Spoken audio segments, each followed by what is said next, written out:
सुप्रभातम प्रिय विद्यार्थियों, आप सभी का पूर्व कृदंत प्रकरण की कक्षा में स्वागत है।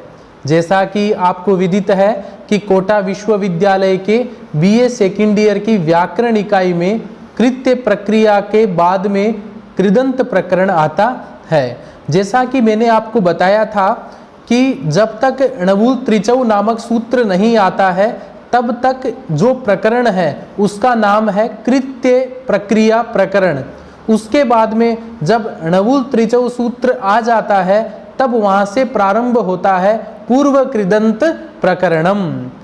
अब देखिएगा, कृत्य प्रक्रिया जो णवूल त्रिचौ तक 7 प्रत्यय आ रहे थे वो सभी 7 प्रत्यय कर्मवाच्य और भाववाच्य में ही प्रयुक्त होते थे।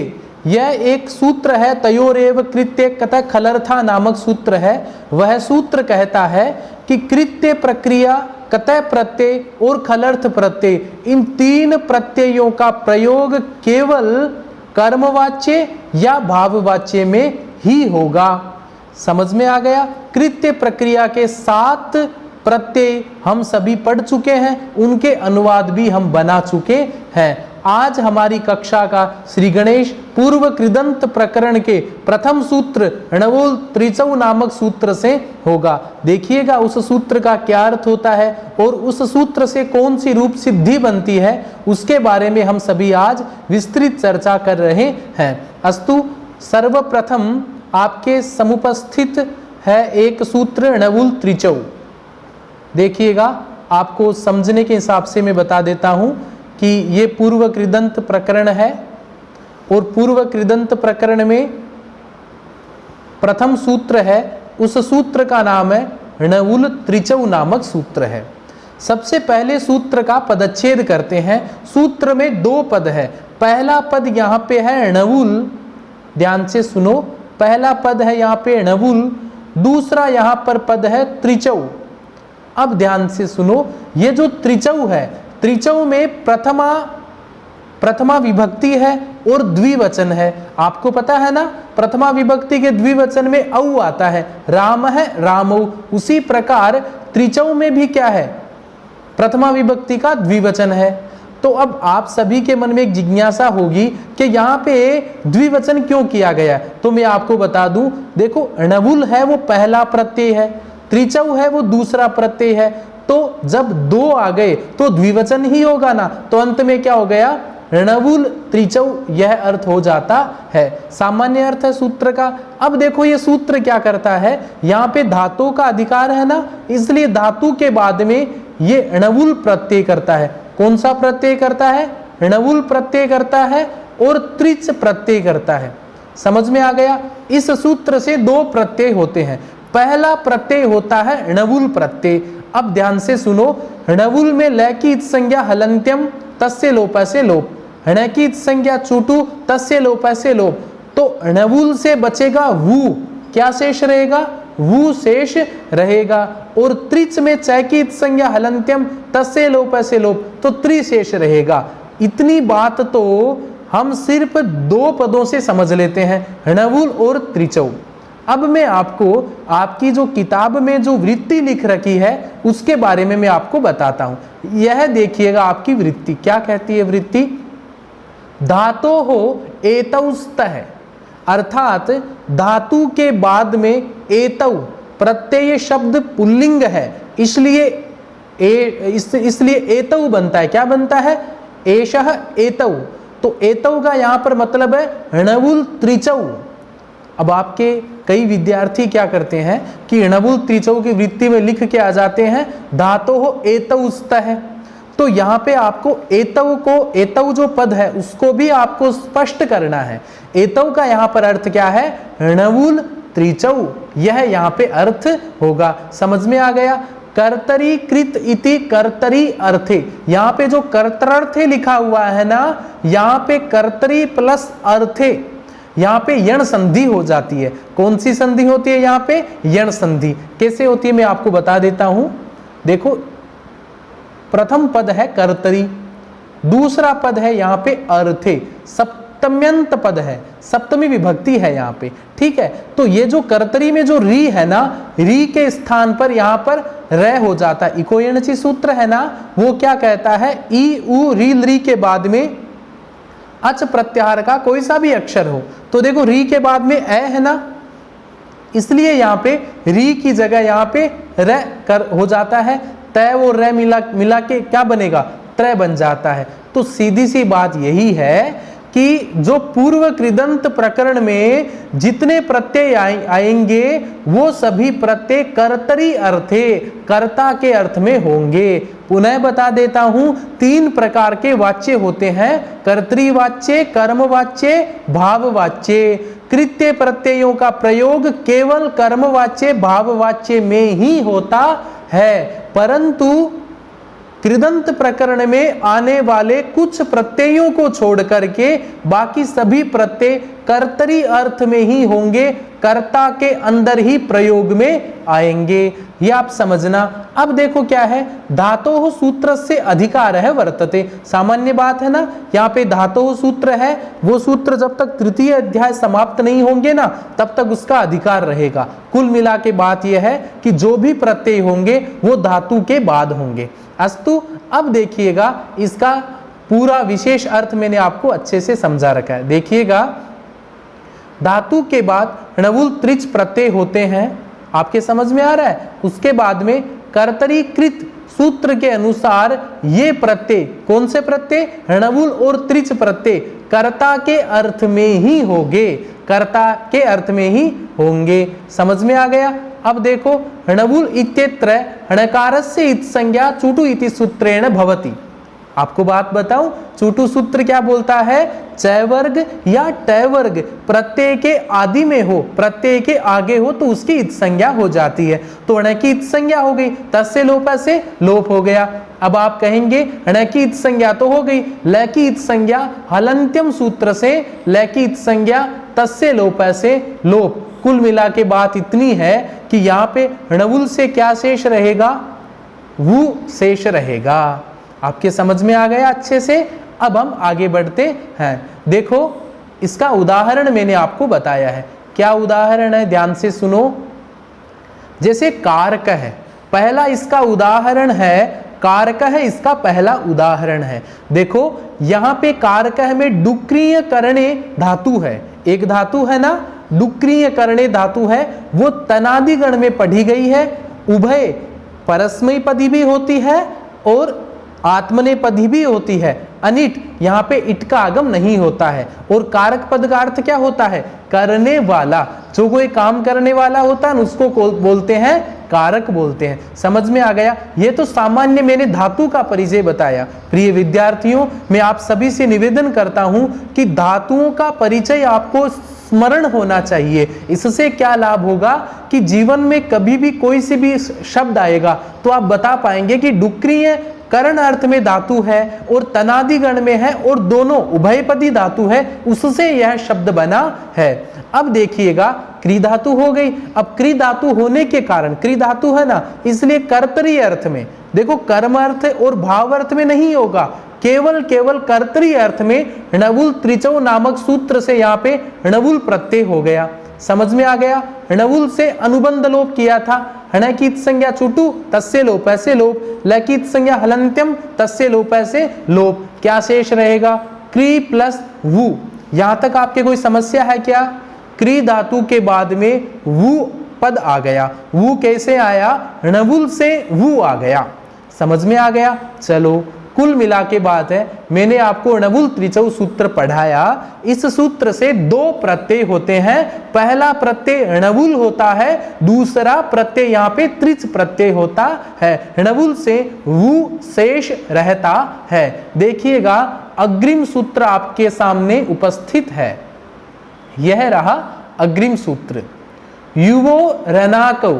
एक बार आप सूत्र का मेरे साथ अनुवाचन कर लीजिएगा। युवो रनाकौ। मैंने देखा है कि कई विद्यार्थी कौ को बोलते हैं, युवो रनाको। ऐसा गलत है। व्याकरण हमें क्या सिखाती है? व्याकरण हमें प्रत्येक वर्ण जो जैसा लिखा है उसका वैसा ही हमें उच्चारण करना होता है।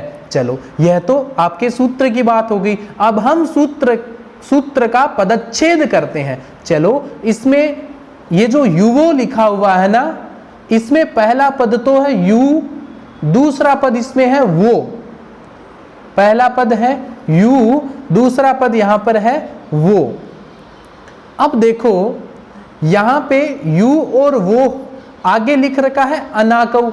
ये जो युवो के आगे जो रे है ना, रे का बन गया विसर्ग, विसर्ग में से ए निकल गया तो क्या बनेगा अन, ठीक है। उसके बाद में क्या बना अकऊ, क्या बना अकऊ बन गया। समझ में आ गया।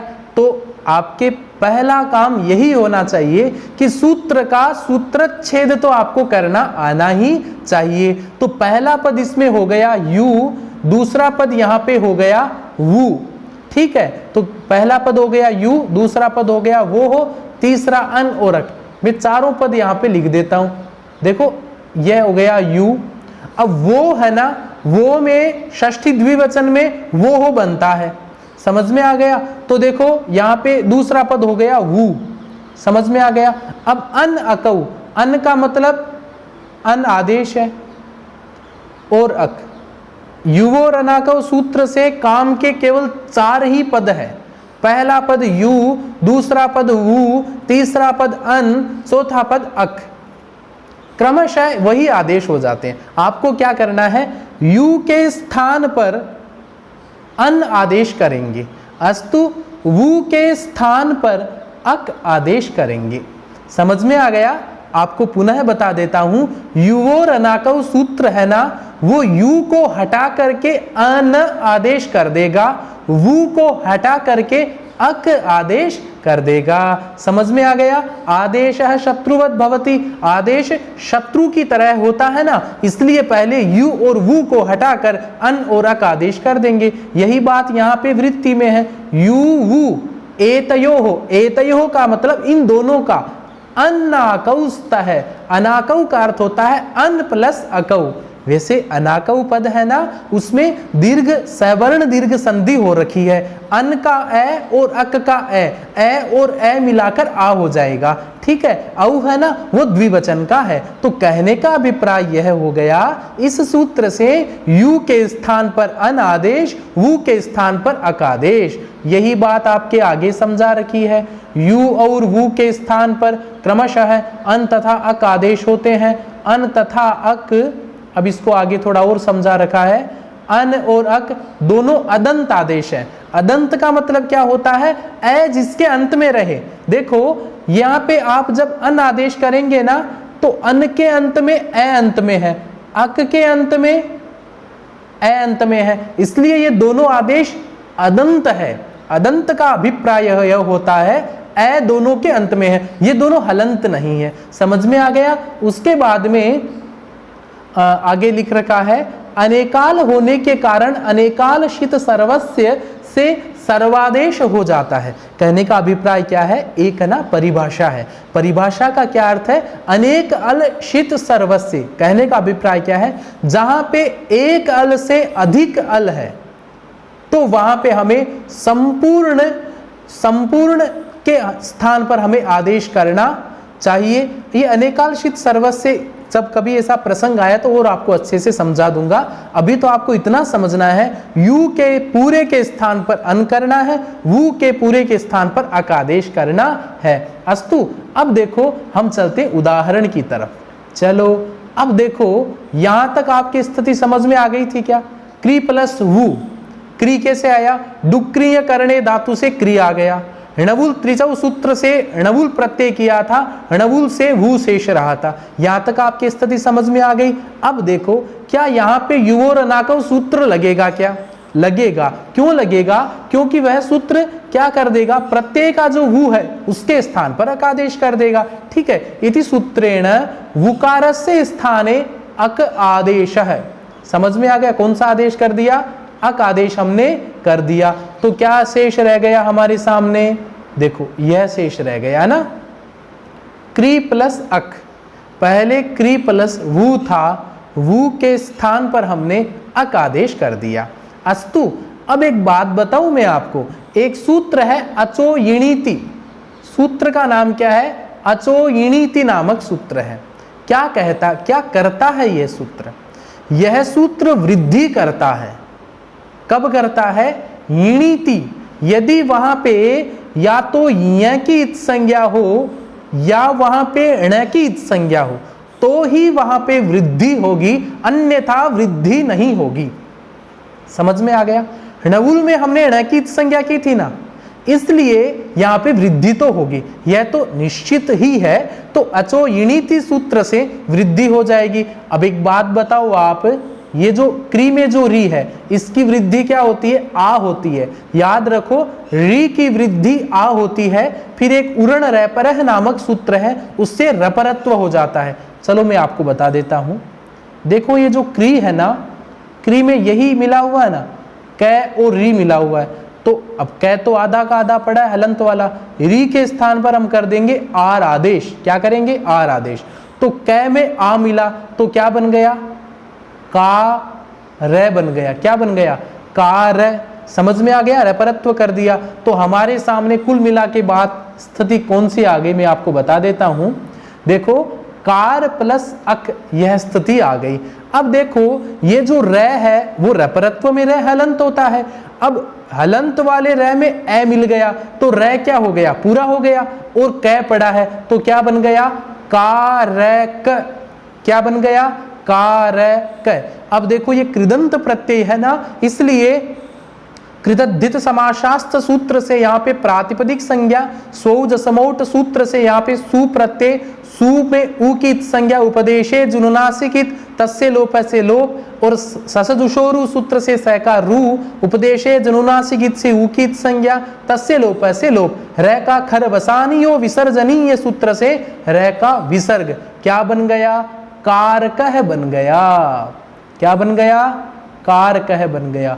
अब पता है ना कारक शब्द को हम कितना प्रयोग करते हैं, पर कारक के पीछे हुई कितनी, देखो यहाँ पे कितने प्रत्यय लगे, कितने यहाँ पे सूत्र लगे, उसी प्रकार से एक एक शब्द बनता है। यही तो हमारी संस्कृत की रोचकता है कि एक एक पद होता है। जैसे आपने देखा होगा कि जैसे कंप्यूटर के अंदर क्या होता है कि जब उसके पीछे हम हाइपर लिंक डाल देते हैं, है ना, जैसे YouTube की लिंक होती है, किसी प्रकार की लिंक होती है, तो जब हम लिंक को क्लिक करते हैं तो क्लिक करने पर पूरा वीडियो या उसकी फाइल खुल जाती है। इसी प्रकार हमारी संस्कृत की सोच देखो कि एक कारक पद है, जब कारक पद को क्लिक करते हैं तो वहां पे डुक्रिय करणे धातु आ गई, णवुल त्रिचौ सूत्र आ गया, है ना, और वृद्धि हो गया। कहने का अभिप्राय क्या? संस्कृत भले ही पुरानी भाषा हो, प्राचीनतमा भाषा हो, फिर भी आज जो कंप्यूटर में जो सिस्टम लग रखा है वैसा सिस्टम पहले लग चुका था। कम से कम संस्कृत पढ़ने वालों की वहां तक इमेजिनेशन थी, कल्पना थी कि एक पद में इतने सूत्रों को छिपाया जा सकता है ना। अपदम न प्रयुंजित है, पद का ही प्रयोग करना चाहिए। तो कारकह जो पद है, कारकह पद के पीछे एक सूत्रों की नई यात्रा है, जहां पे णवुल त्रिचौ आता है, अचो यिणीति सूत्र आता है और एक नई प्रक्रिया आती है। अस्तु, अब एक आपको बात बताता हूं।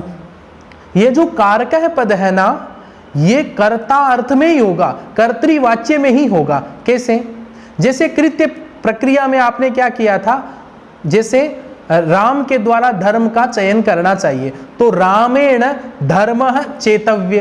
धर्म जो कर्म है, कर्म के हिसाब से क्रिया चल रही थी। धर्मः चेतव्य है, धर्मौ चेतव्यो, क्रिया उसके अनुसार चल रही थी। परंतु कर्तृवाच्य में ये जो कारक है ना, कारकः अस्ति कारकौ स्तः, समझ में आ गया ना आपके? इस प्रकार से आपके कर्तृवाच्य में इसका प्रयोग होगा, कर्तृवाच्य के अलावा इन दोनों का प्रयोग नहीं होगा।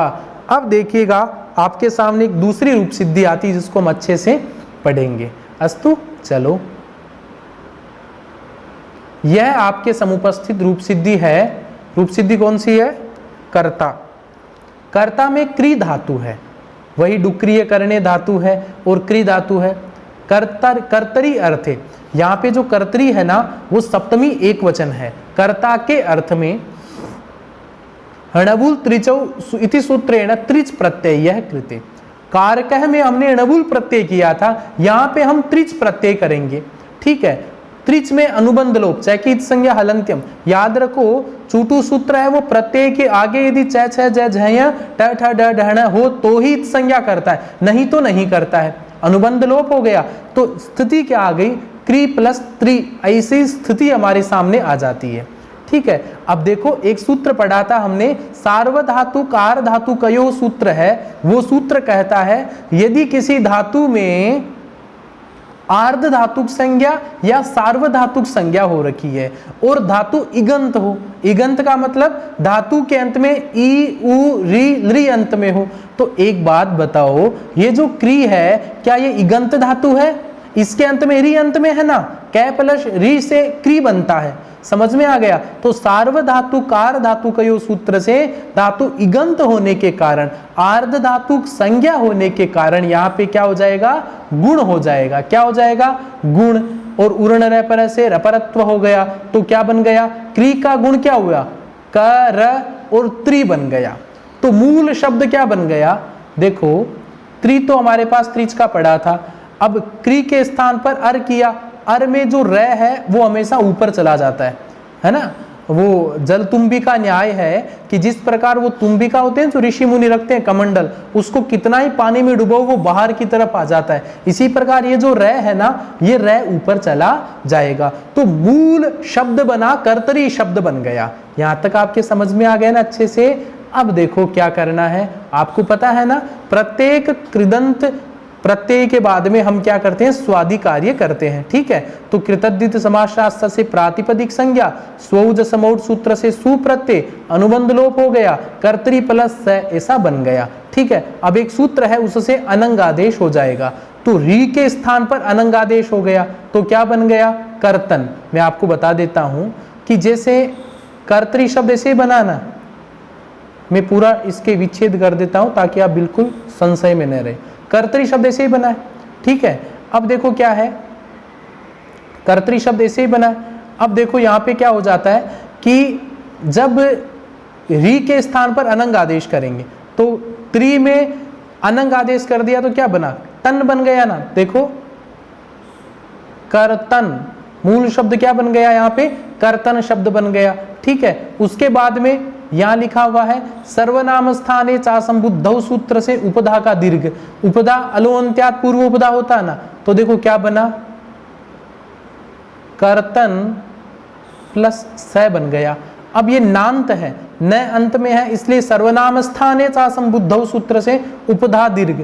उपधा कैसे देखेंगे, अंतिम अल न है और न के पहले जो है ना ए वो उपधा में आ गया तो दीर्घ हो गया, तो क्या बन गया, कर्ता। क्या बन गया, कर्ता। उसके बाद में संयोगांतस्य लोप से किसका, अंतिम पद कौन सा है, यहाँ पे संयोगांतस्य लोप से यहाँ पे स का लोप कर दिया और न लोप है प्रातिपदिकांतस्य सूत्र से न का लोप। संयोगांतस्य लोप सूत्र बोलता है यदि कोई दो संयोग में रहे तो उसके अंतिम पद की वहां पे क्या हो जाता है, उसका लोप हो जाता है। तो क्या बन गया, कर्ता बन गया। अब देखो ये जो कर्ता शब्द हम बार बार पढ़ रहे हैं वो कर्ता शब्द त्रिच प्रत्यय से बना है। अस्तु, अब देखो आपको मैं कुछ बताता हूं, ये सभी किस में होगा, कर्तरी अर्थ में होगा। णवुल प्रत्यय से देखिए पावकः बनता है, याचकः भिक्षा मांगने वाला याचक होता है, तो हमेशा बोलते हैं याचक आ रहा है, याचक गांव जाता है। अब यहाँ पे जो याचक है वो कर्ता अर्थ में हमने किया है, समझ में आ गया ना। नायकः, लेखकः, सेवकः, ये जितने भी पद है इनके अलावा भी बहुत सारे पद है, वो सभी णवुल प्रत्यय से बनते हैं। ठीक है, त्रिजंताः, त्रिच प्रत्यय से हर्ता, गंता, पक्ता, भोक्ता, स्तोता, ये सभी धातुओं से त्रिजंत प्रत्यय भी बनते हैं। कुल मिला के बात इतनी है कि णवुल और त्रिच दोनों प्रत्यय आपके किसमें बनेंगे, णवुल और त्रिच दोनों प्रत्यय कर्तरी अर्थ में होंगे, कर्तरी अर्थ के अलावा नहीं होंगे। इस प्रकार से आप सभी ने णवुल और त्रिच प्रत्यय दोनों के बारे में हम सभी ने समझा, जिसके हमने उदाहरण भी